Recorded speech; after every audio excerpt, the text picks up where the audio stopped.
Hello, welcome back to my channel.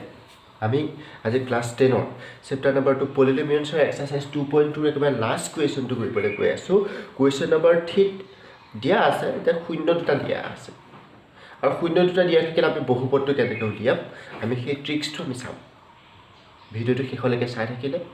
আপোনালোকে ধুনীয়াকৈ বুজি পাব আৰু শেষত নিজে নিজে সকলো প্ৰবলেম কৰিব পৰা হৈ যাব এতিয়া আহক আমি সেই প্ৰবলেমটো আমি কেনেধৰণে সলভ কৰিম তাৰ বিষয়ে আপোনালোকক কৈ লওঁ 2.2 কুৱেশ্যন নম্বৰ 3 টো দিয়া আছে আমাক শূন্য দুটা দিয়া আছে ফাৰ্স্ট কুৱেশ্যনত দিয়া আছে শূন্য দুটা এটা -4 আৰু এটা দিয়া আছে 3/2 এই দুটা দিয়া আছে শূন্য দুটা যে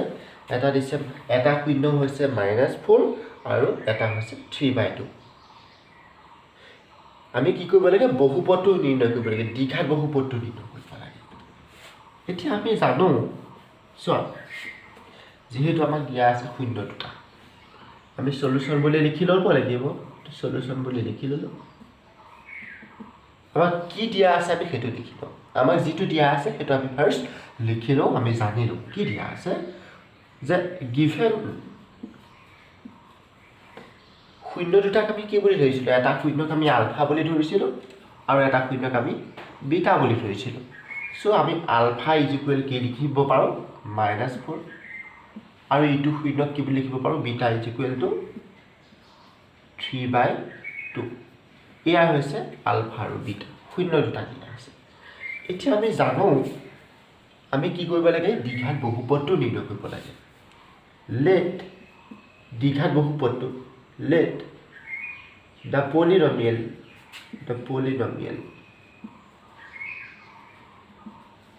ধৰা হল দ্বিঘাত বহুপদটো is আমি কি ধৰি লওঁ ax² + bx + c দ্বিঘাত বহুপদটো ax² + bx + c এতিয়া আলফা এটো বিটা আমি কি জানো আলফা + বিটা = যোগ কৰি দিওঁছো -4 + 3/2 আমি কি কৰিবলৈ গৈ আছো গম পাইছেনে alpha + beta this is equal to -b/, এটো যোগ কৰা যোগ কৰিলে কি হ'ব লসাগু 2 হ'ব কেনেকৈ যোগ কৰে এটো যোগ আপোনালোকে জানেনে এই দুটা কেনেকৈ যোগ কৰে ভগ্নাংশ যোগ ইয়াত 2 আছে এই 4 তলত 1 আছে দুইটাৰ লসাগু 2 ওকে এই 4 তলত থকা 1 টোৱে 2 ঘৰত কৰক কিমান পাহিব 2 আহিব সেই 2 টোৱে 4 ক পূৰণ কৰক -4 পূৰণ কৰিলে 2 4 * 8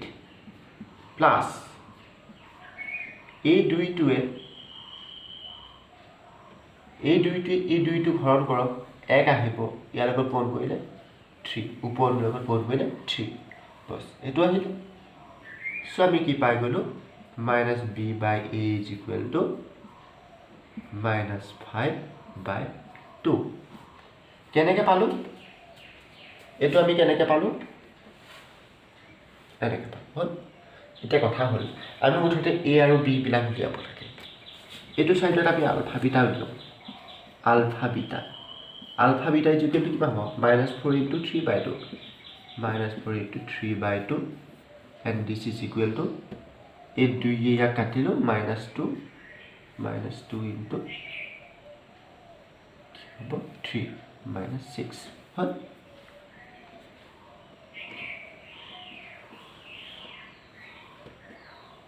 -2 * 3 -6 okay alpha beta = কি পালো -6 মানে -6/1 আৰু আলফা বিটা = কি লিখিব পাৰো c/a আমি হেতু পাইছিলো হা this is equal to -6/1 এতিয়া আমি কম্পেয়াৰ কৰো ইয়াৰ লগত ইয়াক কম্পেয়াৰ কৰো ইয়াত কম্পেয়াৰ কৰিলে a = 1 আৰু ইয়াত a = 2 হয়নে আমি a = 1 বনাব লাগিব ঠিক আছে a = 1 বনাব লাগিব a = 1 নবনালে আমি a = 2 বনাব পাৰো a = 2 ইয়াত বনাব পাৰো নহলে ইয়াত a = 1 বনাব পাৰো যিকোনো এটা কৰিলে হ'ল ইয়াত a = 1 বনাম ঠিক আছে আমি লিখি দিম -b/a = তলত 1 কৰিবলৈ হলে আমি কি কৰিব লাগিব চাওক আমি এই সংখ্যাটো এটা বুলি লিখি দিম -5/2 divided by 1 এনেকৈ লিখিব পাৰোঁ হ'ল এনেকৈ লিখিলেও হ'ব তেতিয়া b is equal to -5/2 আহিব হ'ল here আমি কি লিখিব পাৰোঁ আমি কি পালোঁ -b is equal to -5/2 তাৰ মানে আমি কি পালোঁ b is equal to 5/2 a is equal to 1 a is equal to 1 ইয়াতো a is equal to 1 পালোঁ this implies a is equal to 1 এই লগত এইটো কম্পেয়াৰ কৰিছোঁ আৰু c is equal to -6 হ'ল a পালোঁ b পালোঁ c পালোঁ এতিয়া বহাই দিম ইয়াত hence ইয়াতে লিখি দিলোঁ hence মানে কি সেইবাবে অসমীয়াত সেইবাবে the polynomial is দ্বিঘাত বহুপদটো হ'ল the quadratic polynomial is the দ্বিঘাত বহুপদটো হ'ল অসমীয়াত লিখিলে দ্বিঘাত বহুপদটো হ'ল the quadratic polynomial is কি হ'ব ax square a মানে 1 x square plus bx b মানে কিমান 5/2 plus c মানে কিমান -6 ইয়াত লিখি দিয়া -6 হ'ল এইটো হৈছে দ্বিঘাত বহুপদটো ax square plus bx plus c box this is the solution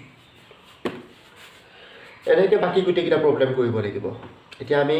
ইয়াৰ পাছৰটো ক্লাছত কেনেকৈ এটা বহুপদে আন এটা বহুপদক হৰণ কৰে the division algorithm of polynomial we are going to discuss this topic okay so I hope you subscribe this channel to get all notification of my video and then you will get okay so see you in the next class